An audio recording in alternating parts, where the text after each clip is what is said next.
YouTube, if you are enjoying what you watch, give this video a thumbs up.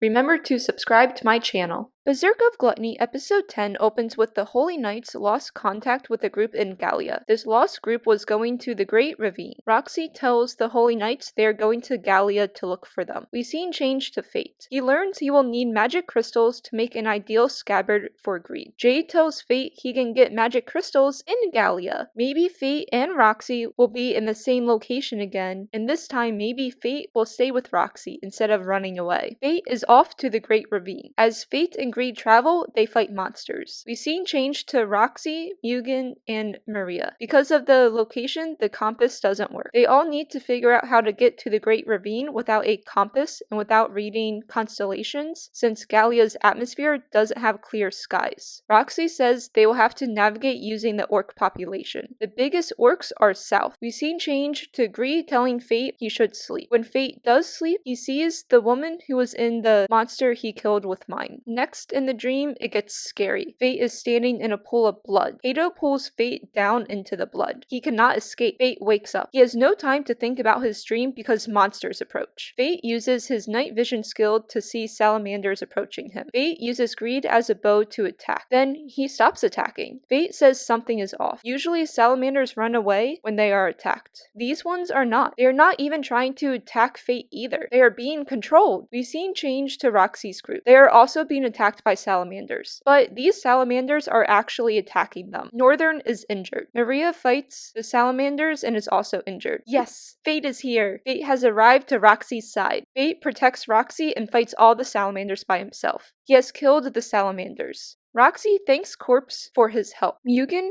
Maria, and Northern also thank Corpse for his help. Fate as Corpse shows the group a symbol on a salamander. All the salamanders have this symbol. Maria comments the salamanders were after Roxy, and she is correct. This gets pushed off, but come on, Maria is right. The divine dragon has left its lair, and in Gallia, anything can happen. Fate stays with Roxy traveling to the Great Ravine. They are going to part ways. No! When Roxy says bye to Corpse, Miria gets jealous of him. Miria doesn't want to compete with Corpse for Roxy's attention. Roxy and Fate part ways. I just want them to stay together. I don't want either of them to leave the other side. Fate, on his own, explores the Great Ravine. The atmosphere is completely different to the rest of Gallia. Magic crystals will give off a faint purple glow. As Fate looks for them, he sees Eris here. Eris leaves. Fate doesn't have a chance to talk to her. What Eris was looking at was a chimera. This chimera has no core. With no core, this chimera might have been left over from a battle, or someone just needs to be the core. Looking at the chimera on the ground, there are empty spots next to this one. This means 3 chimeras are walking around. This is so intense. We don't really know what Eris is up to, and this scene makes it seem like Eris is actually up to something, but it's way too obvious that I don't think she is. I think something else is going on here, and something else is going on that we learn in future episodes. An explosion occurs and Fate runs off to that direction. This is where Roxy is. The 3 chimeras are walking around in the world. They are after Roxy. Fate and Roxy are reunited again. They, mainly Fate, need to take this as a sign to not leave Roxy's side. These chimeras regenerate, yet at a slow pace. Fate tells them all these are chimeras. Chimeras get their power from the core in its chest that feeds off a life form. They all need to focus on attacking the core. Fate and Roxy attack. Miria is told to get everyone away because she isn't strong enough, and mainly, she is the only person not injured. Someone needs to protect everyone else. For some reason, these chimeras are weak. When Fate and Mine fought a chimera, it was hard and a long battle. These ones are a lot easier to kill. Fate and Roxy have 1 chimera left to fight. The ground below them breaks and they fall. Fate holds Roxy. Yay! To protect her from the landing. When they fall, they both pass out. Fate wakes up first. His mask has fallen off his face. It is under Roxy. This is a moment Roxy can learn Corpse is actually Fate, but it doesn't happen. Ugh, I want her to know this is Fate. Fate uses a fireball to create light. If anyone listening on YouTube was wondering where the last chimera is, they're still out there wandering around. Wherever it is not currently trying to attack Roxy. Fate asks Roxy if she found the last supply this lost group she was looking for. Roxy says they all died. Fate tells Roxy a galleon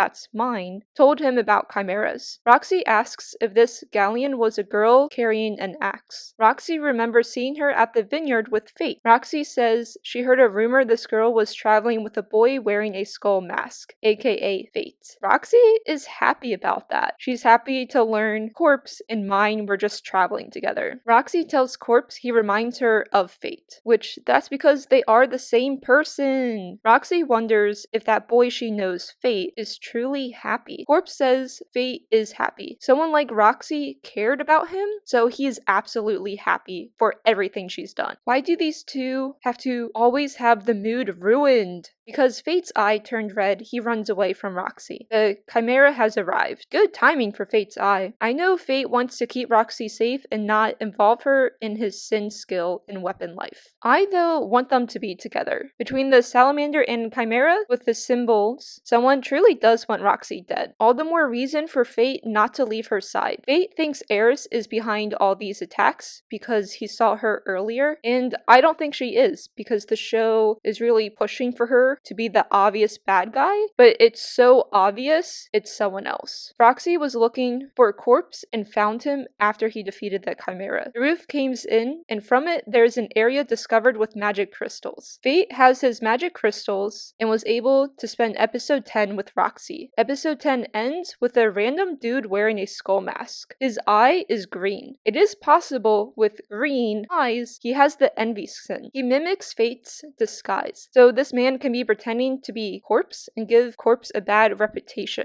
And I think this is envy because envy is usually associated with green. You know, envy with green. Episode 10 was the first time Roxy and Fate fought together. Episode 11, they fight against each other.